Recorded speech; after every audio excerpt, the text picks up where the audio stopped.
Om Namo Bhagavate Vasudevaya.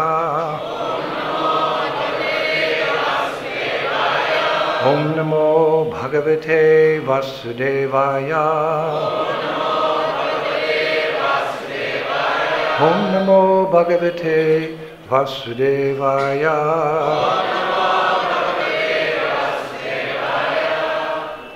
Tāvad etyātmabhūr ātma-mānena truṭi-anehasā purovad ābdaṁ krīḍantam dadṛśe sa-kalaṁ harim. Tāvad etyātmabhūr ātma-mānena truṭi-anehasā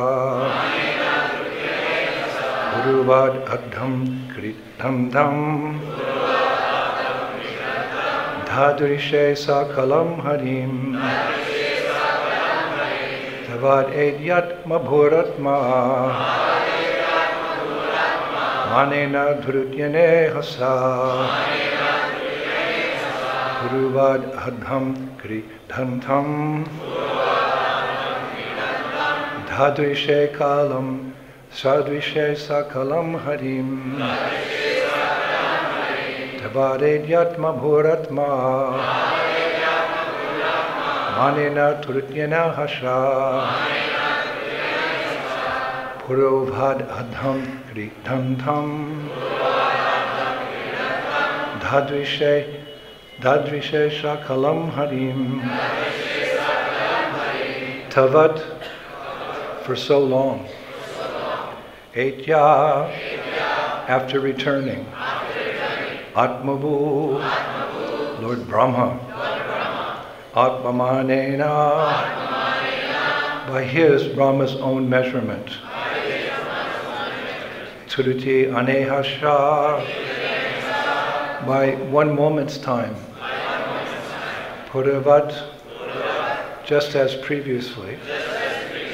ā-abdam, for 1 year, by human measurement of time.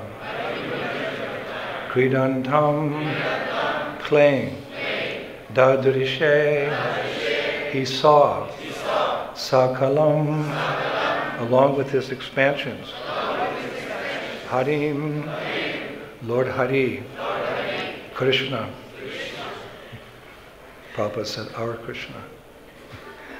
Translation: when Lord Brahma returned, after a moment of time had passed, according to his own measurement, he saw that although by human measurement a complete year had passed, Lord Krishna, after all that time, was engaged just as before in playing with the boys and calves, who were his expansions. Purport by His Divine Grace Śrīla Prabhupada. Lord Brahma had gone away for only a moment of his time, but when he returned, a year of human time had passed. On different planets, the calculation of time is different.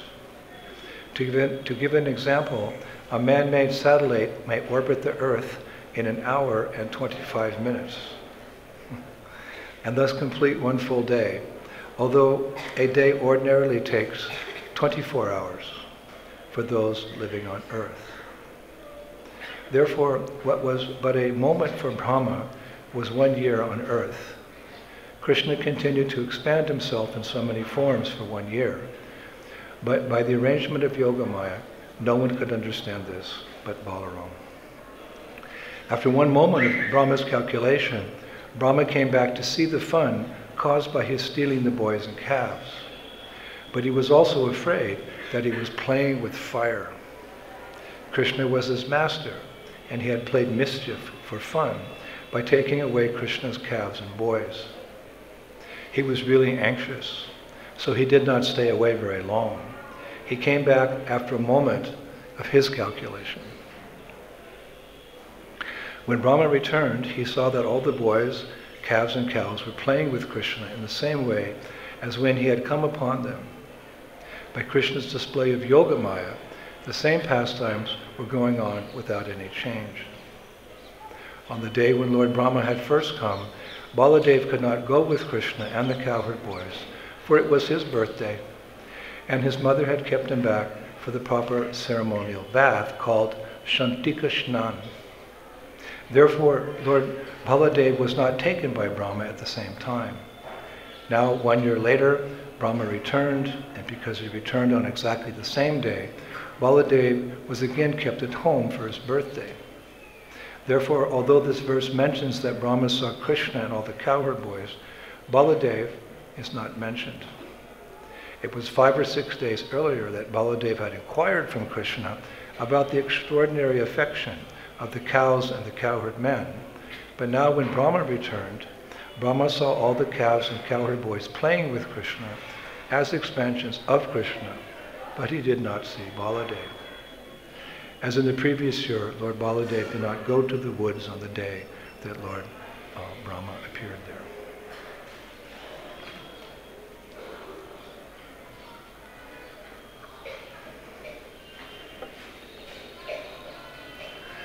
Namo Vishnu Padaya Krishna Krishnaya Bhutale Srimati Bhaktivedanta Swaminiti Namane Namaste Saraswati Deve Gauravani Pacharine Vishesha Shunyavadi Pashtata Deshatarane Jai Shri Krishna Chaitanya Prabhu Nityananda Shri Advaita Gadadhar Srivasadi Gaur Bhaktivinoda Hare Krishna Krishna Krishna Hare Hare Hare Rama. Shri Guru Karunamaya Bandhum Tara Bharadhvaya Prema Kalpaturu Bharadhata Diksha Mantra Harinam Yahara Amulya Dhan Ibo Ghavo Tashra Gunagata. I bow down to the lotus feet of my spiritual master, who is a wish-fulfilling tree of divine love for Krishna, the most magnificent benefactor, who initiated me into the valuable jewel of the Mahamantra. How can I sufficiently praise his glories? Vanchakalpa turubhyascha kripa sindhuve cha patitanam pavanyo vaishnava. Haribol. So, this is the very famous pastime of Brahma Vimohana Lila, or the bewilderment of Brahma, that took place in a forest here in Vrindavan. As we know, Krishna spends the better part of his day, or days, in the forest, herding calves. He's in Nandagram with Nanda and Yashoda for some of the night, and he comes back in the evening. But most of the day, Krishna's in the van. He's in the forest with the cowherd boys and the cows. So fortunate are those cowherd boys and cows. They get the most association. This all takes place in the forest, most of Krishna's pastimes. In Srimad Bhagavatam 10:24, Krishna addresses this. He says to his father, Nana puro janapada nagramyana griya vayam vana ashashta tat nityam vanashala nivashina. It's one of my favorite verses, short but very sweet, and really has that essence of Vrindavan, which is why we've all come here. Krishna says, my dear father, our home is not in the cities, towns, or villages. Being forest dwellers, we always live in the forest and on the hills. Isn't that beautiful? I'll recite it again. My dear father, our home is not in the cities, towns, or villages. Being forest dwellers, he says, being forest dwellers, we always live in the forest or on the hills. Shri Vrindavan Dham Ki. Now the particular forest where this pastime took place, Brahma's bewilderment, is sometimes referred to as Bachavan. Bachavan. It means the forest of kids, the forest of children. Or sometimes it's called Vatsavan. Bhajavan or Vatsavan, depending who's taking you on parikrama. We have our parikrama gurus like Dinabandhu. He's my parikrama guru, Dinabandhu. I've learned so much from him. Bhakti Chaitanya Maharaj, Lokanath Swami, these different devotees. So they'll call it Bhajavan or Vatsavan. And this particular forest, because there's so many forests, was very dear to Srila Narayan Bhatta Goswami, who states in his Braja Bhakti Vilas, famous book. I was very happy to come across this book a few years ago, wherein he describes so many of the holy places of Vrindavan, and he gives them pranam mantras actually. So in Braj Bhakti Vilas 1157, he says, Vurishta Logda Mahot Tata Vatsaha Rana Hetave Nama Kritarta Rupaya Vatsakyaya Vanayate. He identifies this particular forest where this pastime took place. He says, and I quote, obeisances to the forest that is the cause of stealing away of the cowherd boys and calves, which was born out of the bewilderment of Brahma. Obeisances to you, O forest of Vatsavan, which you are the personification of all good fortune. We often speak about the 12 forests of Vrindavan. The general forest is there, Vrindavan. Van means forest, so Vrindavan means the forest which Vrindadevi gave to Srimati Radhika, Vrindavan. But if you go a little deeper, you'll know it consists of 12 forests. But actually there's approximately 133 sub-forests in Vrindavan. And then there's sub-forests, and there's sub, almost ad infinitum. This is a spiritual place. Ananda Bhuri Bharavanam, everything's always increasing. So there's 133 sub-forests.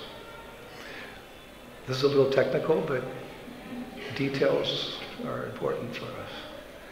There's 12 upavans, van means forest, 12 upavans, 12 prativans, 12 adivans, 12 tapovans, you could do austerity there, mokshavans, kamavans, desire places, arthavans, dharmavans, siddhivans, you can get mystic powers, but be sure to use them in the service of Krishna. There's 5 sevyavans. This is the forest culture of Braj. Many years ago I was associating with one of Prabhupada's good friends, Vishwambar. We called him Bhagaji. He lived not far from here actually, 50 meters down the road. He's the one that gave the money originally for the original Gurukul here. And he told us one time that when he came here in the 1930s, he said from here in Ramanreti out to Govardhan, it was such a thick forest that if you walked during the daytime, you would not see even one ray of light. This was Vrindavan. Of course, it's still like that on Uppercut Leela, the spiritual platform that we can't see. Krishna's pastimes are still going on here. But now, you have to carry an umbrella if you were to walk that distance. So many forests. Just the other day I visited a forest near Varshana, actually closer to Vishaka, Sakhi's village. Just outside her village there's a forest of Kadamba trees. Only Kadamba trees. And when we inquired about this forest, we learned that this is one of the places that Jiva Goswami did his bhajan. It's one of his bhajan stalis. Only Kadamba trees. And I thought, why is out here in the middle of nowhere, of course it's everywhere for us, Vrindavan, but I was thinking of forest, we inquired, and when Rupa Goswami was staying at Terrakadamba for the purpose of bhajan and specifically writing Upadeshamrita, Jiva Goswami, who was his only initiated disciple, wanted to serve as Guru Maharaj at Terrakadamba. But Rupa said, no, I have to focus, I'm okay here. You can stay nearby and come from time to time and render service. So we all know Terkadamba. We always go there on Purikama, right? Very beautiful place. And there's that bub out there. He goes through the whole pastime. But so Jiva Goswami went and he stayed. It seems some distance away. Of course it is. It's near Varshana. He stayed in that forest of Kadamba trees. And every day he would walk to Terkadamba, do some service, and come back and stay in that forest. I didn't know it existed. So we stayed there for a long time. Very mystical place, actually. And we had kirtan. Hare Krishna, Krishna Krishna, Hare Hare, Hare Rama, Rama Rama. And we danced around the forest. We told pastimes of Srila Jiva Goswami. So many forests. So this particular pastime of Brahma Vimohana Leela, the Bewilderment of Brahma, took place in Vatsavan. Krishna and his cowherd friends, they spend a lot of time in Vatsavan. Everyone has their preferences, and Krishna likes that forest. One time, he and his friends left very early from Nandagram with the calves to go to Vatsavan. But being boys, boys will be boys, on the way, they ate their lunches. Boys are always hungry. I remember we wake up in the morning, Mom said, how are you? I'm hungry, Mom. Boys are hungry, they're growing. So cowherd boys, their lunches, as we know from Krishna book, were prepared by their mothers. And Krishna had a special lunch prepared by Mother Yasoda. The boys always wanted that lunch. They would steal Krishna's lunch and throw it around and play games with him. But on the way, the boys were so hungry that by the time they got to Vatsavan, they ate all their lunches. So when they got there, Vishwanath Chakravarti Thakur says they were still hungry. Actually, he describes it in great detail. He says, quote, disturbed by the growling of their stomachs, these boys tried to distract themselves in various ways, but they could not forget their hunger. Finally, Sridham Saka, he said to Krishna, and by the mercy of Vishwanath Chakravarti Thakur, we quote him, "Oh brother, for lack of food, we are too weak to eat. We can't even eat, we're so weak. Not to mention make our way back home this evening. If you do not do something quickly, we will perish on the spot." So feeling great sympathy for his friends, Krishna took his venu, he took his flute, and he played it in such a way that it immediately produced unlimited pots of yogurt, rubbery, and butter. I don't know about eating butter or just yogurt, but rubbery? We all love rubbery. So there were so many pots. Krishna can do amazing things with his flute. He can steal with his flute. What? Yes, with his flute, he steals the hearts of the gopis. And one time the boys were very tired, it was hot out, so Krishna stuck his flute in the ground, poof, one lake was there.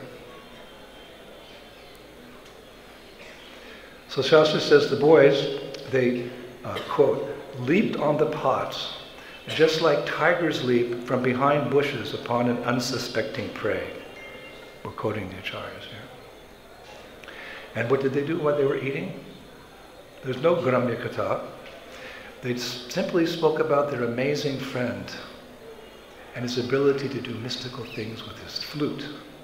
Because they consider him to be just their friend. This is Braj, there's no Aishvarya Bhav here, awe and reverence. They love Krishna more than anyone's ever been loved before. And Krishna loves them more than anyone's ever been loved before, because love reigns supreme in Braj. And through those pastimes we get a sense of that, and then in our hearts we think, that's what I want, not what's of this world. So important to hear the Krishna Katha. Now, another similar pastime took place near to Vatsavan. One day in the forest, Krishna, he started boasting. It's okay, he's God, he can do. He started boasting to his friend. He said, okay boys, sit down, I want to tell you something. Okay, we want to wrestle. Now sit down. Okay. He said, as the supreme controller, I can do anything at any time. The boys are like, what? By my will alone, boys, I create universes. And by my powers of illusion, I subdue demigods and demons alike. They're like, what's he talking about? He's just like us. Then Krishna said, and just because you boys sometimes defeat me in play, doesn't mean I'm inferior. Come on now, test me. So when he spoke like that, some boys were speechless. The word used is dumbfounded. And one other boy, he laughed and he jokingly said, who do you think you are, Krishna? Lord Narayan? And all the boys held their stomachs. You think you're Lord Narayan or something? But Krishna can boast. Rupa Goswami says in Bhakti Rasamrita Sindhu that in a display, this boasting was a display of one of his 4 personality types, called Dhirodhata, meaning a personality who shows, mind you, transcendental jealousy, pride, anger, restlessness, and complacency. He gave a whole lecture on that. Prabhupada said all these qualities are present in the spiritual world except for envy. But all those qualities, anger, restlessness, complacency, in their own ways, they facilitate loving exchanges between Krishna and his devotees. And the love deepens. So the acharyas say that, okay, Krishna said, you test me. So the acharyas say that the cowherd boys, they then sat down facing Krishna and were about to, engage in some type, like they were going to wrestle with him. But they discussed amongst themselves how Krishna could best prove himself to be such a powerful personality as he claimed. So they finally came up with this idea to test Krishna's supreme nature. They said, Krishna, manifest many enjoyable dishes. Their voice, such as ladu, kheer, and sandesh. Krishna said, no problem. Then they said, but after we finish eating them, the dishes should reappear just as they were before us. They thought, we've got him now. He's boasting. So Krishna smiled and he said, is that all? Then he effortlessly, instantly manifested countless sweets and salty preparations. And within moments, the cowherd boys, they just jumped on that feast and enthusiastically consumed the whole thing. But as soon as they finished, they looked, and the entire feast was still there. It reappeared as it was before. So finally, when they could no longer eat anymore, they laid down. And one boy said, can I say something? The other boy said, sure. The boy said, Krishna must truly be that Govinda, whom the scriptures call the primeval cause of all causes. Now you don't expect to hear that in Braj. He's just my friend. So they for a moment, they realized his divinity. Krishna must truly be that Govinda, whom the scriptures call the primeval cause of all causes. Then they fell asleep, and when they woke up, by the power of Yoga Maya, they forgot what they said. And they said, where's our friend Krishna? We want to wrestle with him. And they continued their playful pastimes. So this is what happens every day in the forest of Vrindavan. And there's actually many such pastimes in and around Vatsavan. But one could say, taking an educated guess, that the main pastime in Bhajavan or Vatsavan is the one we're studying in this chapter, the bewilderment of Brahma. But from a technical point of view, if we study the scriptures very carefully, which we should daily read Srila Prabhupada's books, we can understand this pastime began in the Agavan forest. We're taking a tour here this morning of the different forests. It happened, this pastime began in Vrindavan, where Krishna killed the Aghasura demon. As that pastime was unfolding, you know the whole pastime of Krishna killing Aghasura, Lord Brahmā and the demigods were up in their airplanes watching, because that's what they do. When they have time, they come down to Vrindavan, they hover above Braj, and they watch, you know, in full technicolor with Krishna's pastimes. And when Krishna killed Aghasura, the demigods all cheered. Just see, Krishna's the supreme personality of Godhead. But Brahma's mood was a little different that day.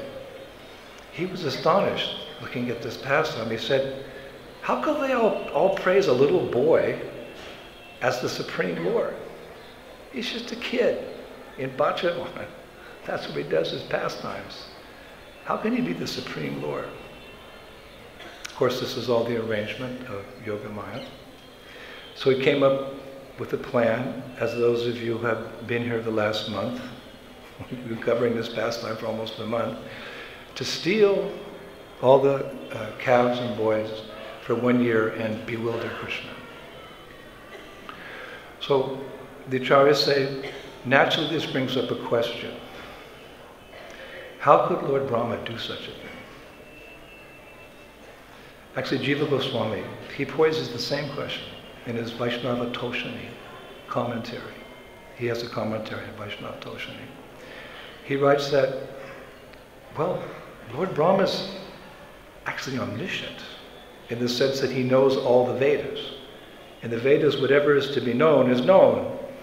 And if you study the Vedas, then you know, quote unquote, everything that you can know in your limited capacity.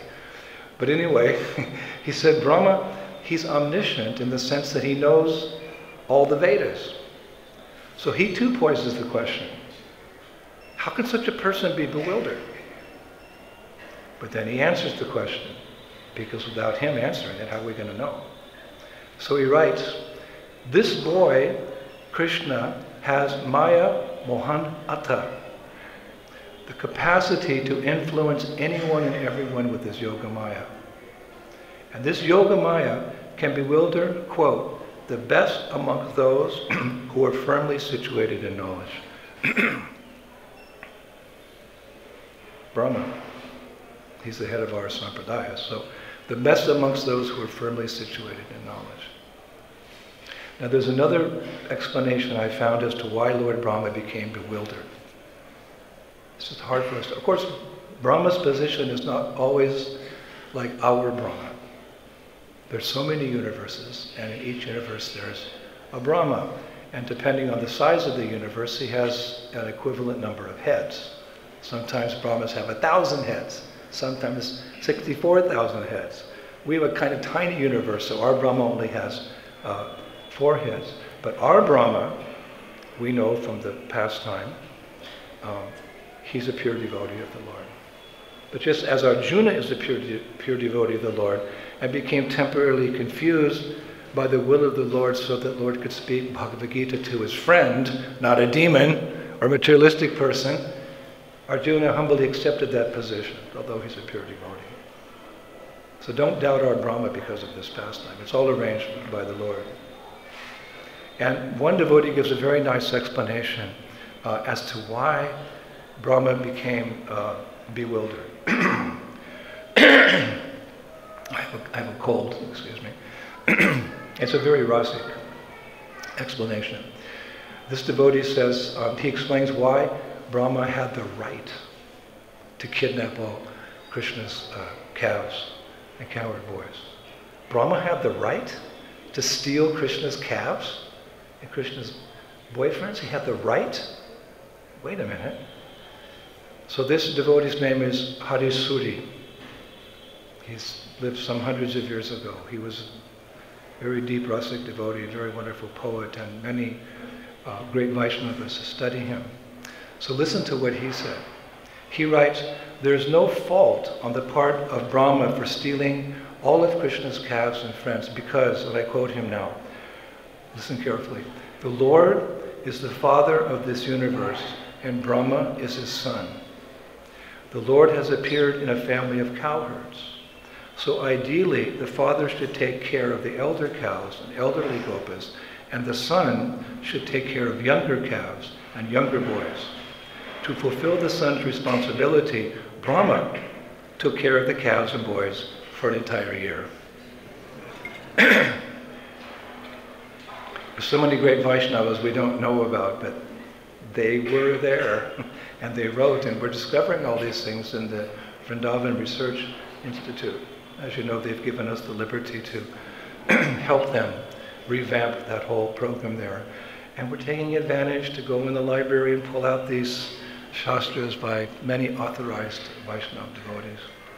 So to make a long story short, later on, Brahma, wanting to bewilder Krishna, as you know, he kidnapped all the boys and the calves. But the acharyas say that it was Lord Brahma who would soon be bewildered, not Krishna. For when Brahma decided to steal the boys and calves, it was actually Yogamaya, the acharyas say, Yogamaya, who hid them. Then Mahamaya produced replicas for Brahma to steal. And it was then that Krishna showed his supreme power, as described by Shukadeva Goswami in 10:13:18. Shukadeva Goswami says how Krishna enters this pastime. He says, therefore, just to create pleasure for both Brahma and for the mothers of the calves and cowherd boys, Krishna, the creator of the entire cosmic manifestation, expanded himself as calves and boys. Now within that verse is something very important, that for the pleasure of the mothers and calves, the mothers of the calves and cowherd boys, Krishna expanded himself. So how do the mothers of the calves who were stolen and the mothers of the boys who were stolen, how did they benefit from that? How did they benefit from that? Well, after Krishna had expanded himself as the calves and the boys, Krishna and those calves and boys, they went home, back to Vrindavan. And they ran to their respective mothers. Now, this was all Krishna's mercy, because the acharyas say that the cowherd boys' mothers always secretly maintained a greater affection for Krishna than their own sons. It's Braj. One loves Krishna more than anything else. That doesn't diminish the love for others, but it's just a statement. Everyone's focus is on Krishna. Krishna, Krishna, Krishna, Krishna, Krishna, Krishna. Hey! Mahaprabhu would chant.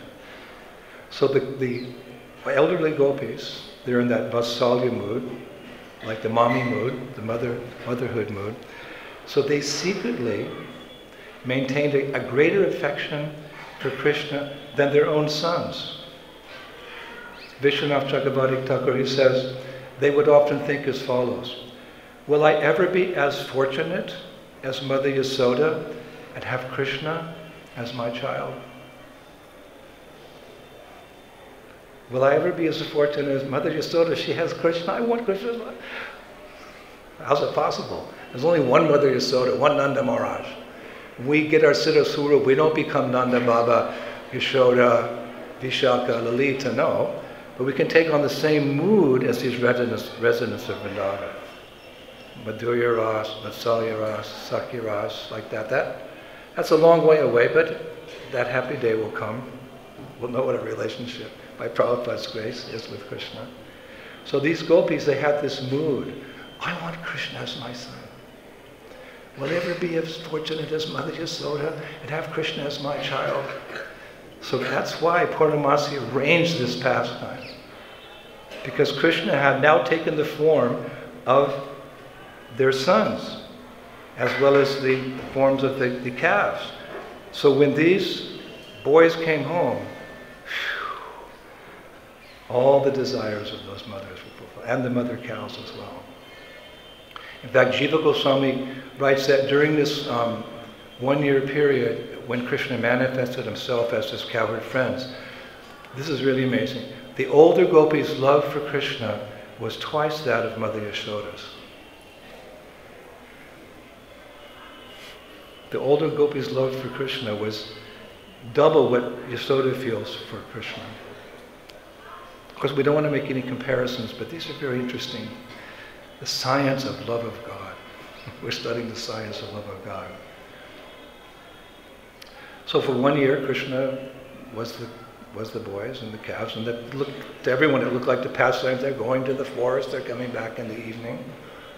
But just before 1 year was up, Balaram started noticing this unnatural, or you could say very natural, love that the mothers had for their sons. He said, this is unusual. I've never, the mothers really love the sons, and the sons really are, it's just increasing. And the same for the cows and the calves. So he was watching all this display of affection in Braj. It's always increasing, but Balaram's thinking, it's never been like this before. So he came to the conclusion, he's also the Supreme Personality of Godhead, that all these calves and boys must be Krishna. Otherwise, how are their mothers manifesting such intense love? So he went to Krishna. He said, Bhai, what's going on here? Something's happened you haven't told me about. Because Prabhupada said Balaram wasn't present. So when Krishna told him what happened, how Brahma came and then Krishna explained, Balaram got upset. Why did he get upset? The acharyas say because he had been deprived of his association with his real friends, the cowherd boys, for 1 whole year. I'm always with you, Krishna, but Sridham and Raktak and all those, but I've been deprived of their association for 1 year. He got angry, Balaram. So for the next 3 days, he wouldn't talk to Krishna. And he would not go out in the forest with Krishna. This is the mercy of all our acharyas to see these things from the transcendental. So this verse today describes that after a moments of Brahma's time had passed, since stealing all the boys and calves, a 1 year by human calculation, he returned to find Krishna playing with the boys and calves, just as he'd seen it the year before. So surprised, I hit those guys. I hit everybody. So he went to the cave, he opened the cave and they're all there sleeping. He confirmed that. So as Brahma was trying to figure out what was going on,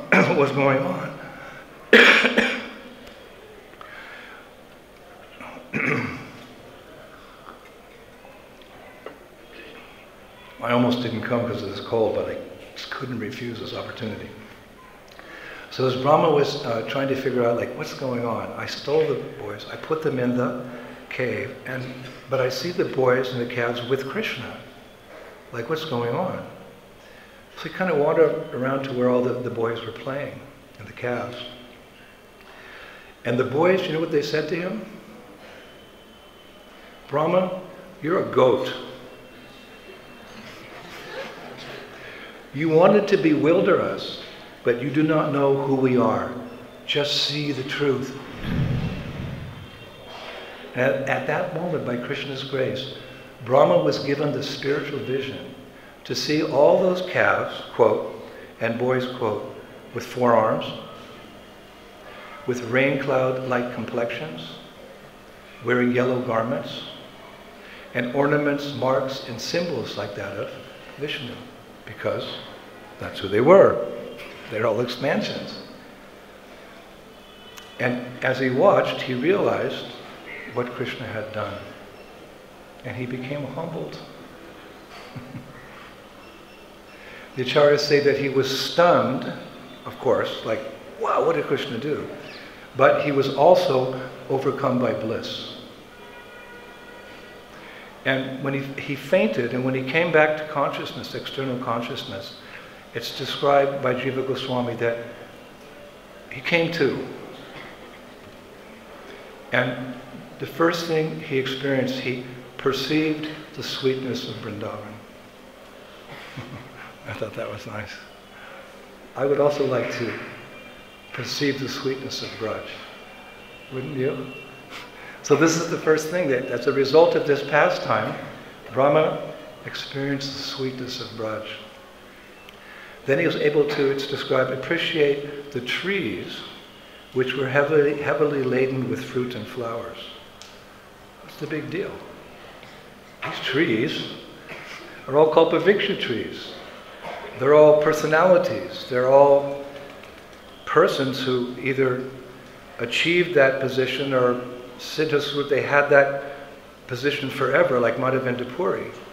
We hear so much about Madhavendra Puri, he actually introduced the idea of madhurya bhava, conjugal love, to human society in Kali Yuga, before the appearance of Chaitanya Mahaprabhu, Madhavendra Puri. There's only three persons who can understand Mahabhav, the highest love for Krishna. Madhavendra Puri, Chaitanya Mahaprabhu, and Srimati Radharani, the Mahabhav. And we know from Gaur Gunadesha Dipika that in the spiritual world, Madhavendra Puri is what? A gopi? No, he's a Kalpaviksha tree. So we shouldn't differentiate between different devotees. Of course, we say this is higher or lower, but it's all variety is the spice of life. So Krishna has all these different relationships with different devotees to fulfill his heart's desire. So Madhavendra Puri is a tree. But don't think of a tree. A tree in this world, I have no trees to point to because this is Braj. Like in the material world, Prabhupada said people take birth as a tree because they're lusty. People like to go naked or half naked or whatever.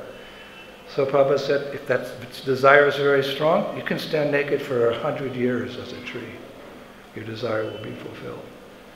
So we shouldn't equate the trees of Braj with the trees of this world. In fact, in Vrindavan Mahimamrita, there's so many verses where Prabhupada Saraswati is glorifying just the trees. So many verses like that. So Brahma, not only did he experience the sweetness of Braj, but he could appreciate the trees laden with fruits and flowers that we hear in Krishna book when Krishna and Balaram walk through the forest. What is the seva of these trees? They bow down and they give their fruits and flowers. Is that all? Well, bear in mind that every activity in Vrindavan, Goloka Vrindavan and Gokul Vrindavan, for those who realize, is saturated. It's pregnant with prema. It doesn't have to be a big activity. It can be a small activity. Offer me with love of fruit, a flower, a leaf, Krishna says, but with devotion. So that devotion, that Braj Bhakti, we see here in Vrindavan. That's why we've come. We want to get a glimpse of that. Somehow, even in our fallen state, we want to get a glimpse by Srila Prabhupada's grace. And then he experienced the atmosphere of Vrindavan, which is free of any material contamination. Sometimes we come and we look around, we see the sewers, the open sewers, we see people with dengue fever, COVID Asura came to Braj. You know, people arguing and rickshaw wallahs wanting. Well, this is Vrindavan? Yes. One time Prabhupada was speaking down at Radha Damodar about the glories of Braj to his disciples, and one boy raised his hand. He said, Prabhupada, you're just glorifying everything about Braj. But when I look around, people are sick and it's too hot. It's going to get pretty cold pretty soon. This and that. And Prabhupada said, that's because you have a speck in your eye. So the devotee was wearing glasses. So he took his glasses off and he rubbed his eyes.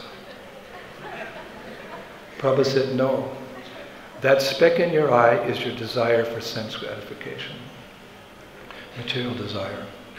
That is your obstacle. That's between you and Krishna. It's coming between you. Remove that speck of sense gratification, desire first, and you'll see Braj. It's not as simple as going like this, is it? What is it? Shravanam, Kirtanam, Vishnu, Shmaranam, Padasevanam, Archanam, Bandham, Dasim, Sakyam, Atma-nivedanam. Take up one of the processes of devotional service, or 2, or 3, or 4, or 5, and make quick progress of cleansing, Cheto, Dharpana, Marjana, from the mind's eye, from the heart, the contamination that stands between us and Krishna. Either one or any combination. Prabhupada is so expert that he has arranged the International Society for Krishna Consciousness in such a way that we're engaged, practically speaking, any day of our lives in all of those 9 processes. Prabhupada is so expert.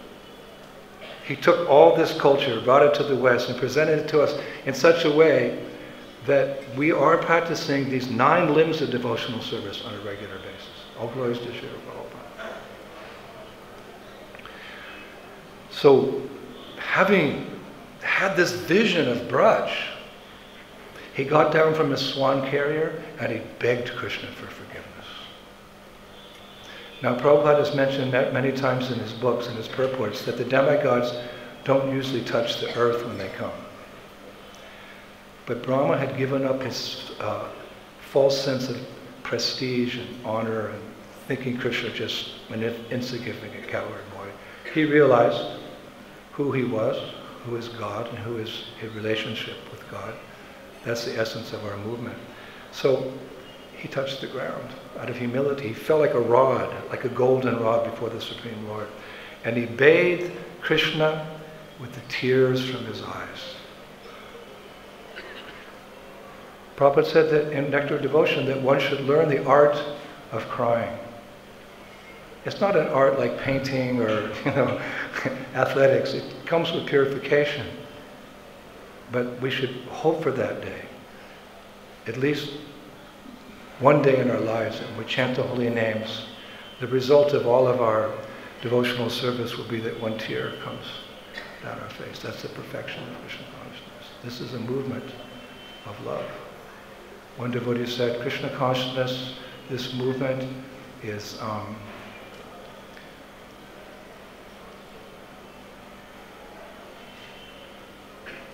forget the quote.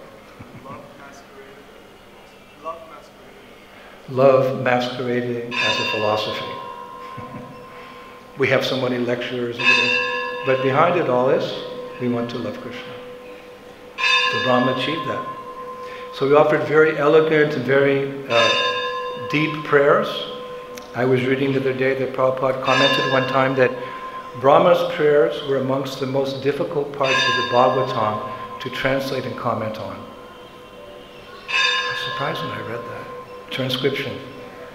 Prabhupada said that the prayers of Brahma were the most difficult part of the Bhagavatam to translate and comment on.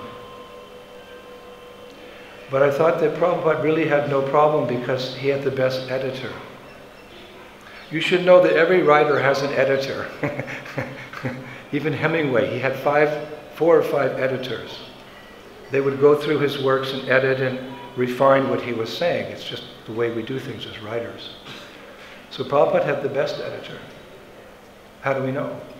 Because in a room conversation on June 18, 1977, here in Vrindavan, Prabhupada said in relationship to his writing, and I quote him, he said, "It was not possible for me to digest so deep," so he's laughing. "It was not possible for me to digest. Somebody else helped me. I am a layman." Of course, I don't even want to repeat those words, but Prabhupada said that in full humility, which is the greatest quality of a devotee, because the Lord works through such devotees. He said, "It was not possible for me to digest. Somebody else helped me. I'm a layman." So Tamal Krishna Maharaj, he said, "Well, how did you write it then?" Prabhupada said, "That somebody was Krishna. He helped me. When I was writing, I was praying to Krishna that, quote, I cannot actually accommodate all this knowledge. You please help me." Srila Prabhupada ki. So in his famous prayers to Krishna, Brahma prayed, as you know, to be blessed by the dust of Braj, to be blessed by the dust of the Brajbasi's lotus feet, or the feet of the Brajbasis, to be born as a blade of grass in Vrindavan, or even as a stone on the footpath that leads to Nandagram. Anyway, whatever service we can take here, it's worth more than millions and millions and millions of lifetimes as a king or a queen, as we're beginning to experience. Otherwise we wouldn't be here. So Prabhupada paraphrases these prayers and thoughts of Lord Brahma. I'll finish with these prayers. We'll finish with Srila Prabhupada's words, which are perfect and complete, summarizing these prayers of Brahma to Lord Krishna when he realized his mistake. So Brahma prays, "But if I am not so fortunate to take birth within the forest of Vrindavan, I beg to be allowed to take birth outside the immediate area of Vrindavan, so that when the devotees go out, they will walk over me. Even that would be a great fortune for me. I am just aspiring for a birth in which I will be smeared by the dust of the devotees' feet. Because I can see that everyone here in Vrindavan is simply full of Krishna consciousness.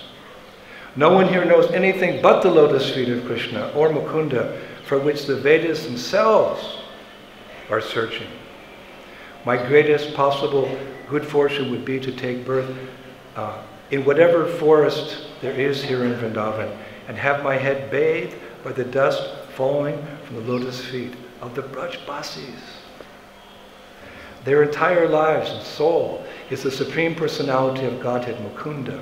The dust of his lotus feet is still being searched for by Vedic mantras." Grantaraj Srimad Bhagavatam ki, Lord Brahmā ki, Vatsavan Bhachavan ki, Śrīla Prabhupada, the revealer of the Dham ki, Shri Gauranitai ki, Shri Krishna Balaram ki, Shri Radha Shyamasundar ki, Vrindavaneshwari Shrimati Radharani ki, all the Vaishnavas and the Vaishnavis ki, Mayapur Dham ki, Shri Gauranikai ki, back home, back to Godhead ki. Jai Jai Sri Radhe Shyam.